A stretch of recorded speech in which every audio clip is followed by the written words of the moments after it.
The Madman! New Witchwood cards, go! Witching Hour. It's a druid 3-mana spell, summon a random friendly beast that died this game. Any card that allows you to cheat out big stuff on the cheap tends to see some amount of play. See Eternal Servitude and Priest, which costs 1 mana more and resurrected specific things. You don't get the choice of what you resurrect, but there's easy enough ways to throw big beasts into your dead pool, right? Or is there? Because in order to do that, you have to not really run Spreading Plague in your deck. And you also have to skipperino the Malfurion Death Knight, since that would get you a Scarab or a Spider. So it might be challenging, but as long as you're summoning a beast that's 3 or higher mana, then it's already pretty efficient. And then you just run human type stuff in the early game. One of the potential combos is you have your charged Devil Sword die, and then you play your Witching Hours, or perhaps both, and then you summon 2 7/7 real charging Devil Swords. 3 mana 7/7 Devil Sword with charge, pretty good. And one of the other great targets to summon will be this new card, Witchwood Grizzly. 5 mana 3/12 for neutral.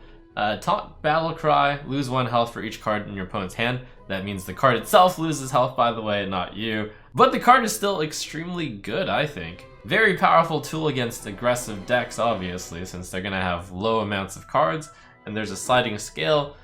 Against the super aggressive decks, this card is super good, since like super aggressive decks will tend to have 1 or 2 cards when it's turn 5. Even against kind of the middle ground, tempo-ish decks will probably have 3 to 4 cards, which is still really good. This card compares to Ancient of Blossoms, which at 6 mana is always a 3/8. This card at 3/7 against even just the mid-range, which is probably on the higher end of the decks right now. Like, that's pretty good. Also, if it gets silenced, it goes back to a 3/12, although it loses taunt. This card's really good with Carnivorous Cube, since if you sacrifice the cube, you're getting back both Grizzlies at 3/12 taunt. Really good synergy as well with Lady in White, as well as Master Oakheart always comes in as a 3/12 with taunt. So I can definitely see decks running this, not even control decks, just decks running this. As a card with a bunch of stats and aim it towards the aggressive or tempo decks. But just this number of stats seems really powerful. Next up, for Hunter, we've got Duskhaven Hunter. 3 mana 2/5 stealth. Each turn this is in your hand, swap its attack and health. I figure the optimal use of this card is to play it on turn 3, and it's in Worgen form. So ideally, you're actually going to be drawing this card either in your opening hand or on turn 2, and then it swaps over to the 5/2 side. It won't be a beast, but 3 mana 5/2 stealth is actually really, really powerful, and I figure a lot of the aggro decks would use it. The downsides are, of course, that only about half the turns can you play this as a 3 mana 5/2. And this does have a mid-range option as well, because a 3 mana 2/5 is not a bad stat line, and the stealth is a bonus. Worth mentioning is I did theory craft a Baku Face Hunter deck, and this card is odd, so looks pretty good for your Baku deck. There's people who ask, what about Jungle Panther? That had just 1 less attack and was always in the big attack form. Well, I mean, when you add 1 stat more to a card with as few stats as this, that's a big jump in stats. Adding 1 stat to nearly any card that's 3 mana or less makes almost every card insane, you know, except the really worst ones. And Jungle Panther was not a bad card, it actually saw some play in Face Hunter. And then we've got Toxmonger. Really interesting hunter minion, 4 mana 2/4. When you play a 1-cost minion, give it poisonous. Where it really shines is a certain number of 1-cost minions are extremely good with Toxmonger, such as Elven Archer. You play it, it starts with poisonous, you shoot something down immediately, and the 1/1 itself still has poisonous. That's some serious value card. This is gonna open up a really different type of hunter. I don't know if it's specifically for Quest Hunter, though Quest Hunter looks like it could certainly use some Toxmonger action. With a slower meta, Quest Hunter just might work out also, but possibly has some application even in not Quest Hunter, because it just feels so powerful. They can be leading by a whole minion, and then you can put down the Toxmonger protected by your 1/1 Elven Archer with poison. Interesting card to get your head scratching at deck creation possibilities. Cathedral of Gargoyle. 2 mana 2/2 Battle Cry. Taunt Divine Shield is insane. It's like Shielded Minibot, except it also comes with Taunt. And we saw how good that was for Argent Protector. It's a step up for Argent Squire. so annoying to get past a taunt with Divine Shield on a small minion. Now, the main problem is, of course, holding a dragon. And unfortunately, Nightbane Templar, the other Paladin Dragon Synergy card, is rotating out. This card truly is going to have to wait to see whether or not there are actually any dragon synergies. Coming up, there is Nightmare Amalgam, which is a decent tempo card.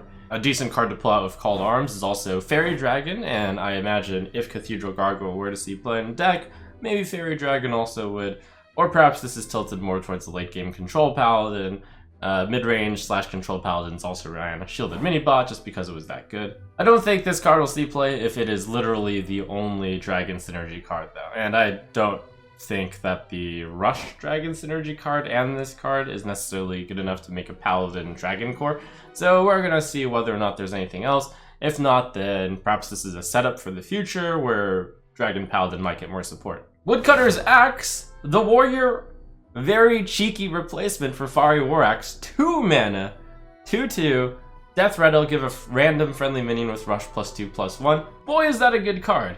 Very competitively statted, in fact, overstatted for what it does, and given that most of the Warrior Rush cards we've seen are pretty good, this is certainly going to be a staple, must-have card for any deck with Rush, and it's common, so really nice and basic. People were concerned about Darius Crowley. Now you not only have the extra 2 damage to chip in, so Darius Crowley can kill a guy, but Darius Crowley is a 6/5. Wow.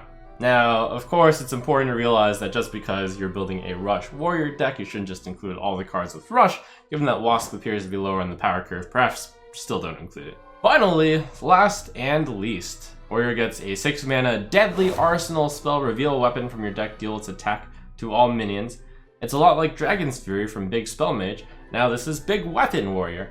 The main problem with Deadly Arsenal is that it requires you to not run Bloodrazor, which is basically the card that ties Control Warrior around, and you would only run this in Control Warrior because this is dealing attack to all minions. Currently, the only reasonable big weapon to run in Control Warrior is Gorehowl. Arcanite Reaper is just a little too weak. Control Warrior has never traditionally run that card. With the Deadly Arsenal, maybe you push yourself to run it, and then you have 6 mana, deal 5 to everything, which is pretty good, but the big drawback is no Bloodrazor.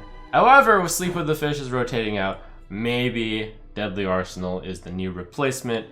Maybe Bloodrazor is less good enough that you run the Deadly Arsenal. This card also pretty strongly depends on whether or not we see another weapon alongside Gorehowl as being anywhere good. See you next time as we navigate through the spooky Witchwood.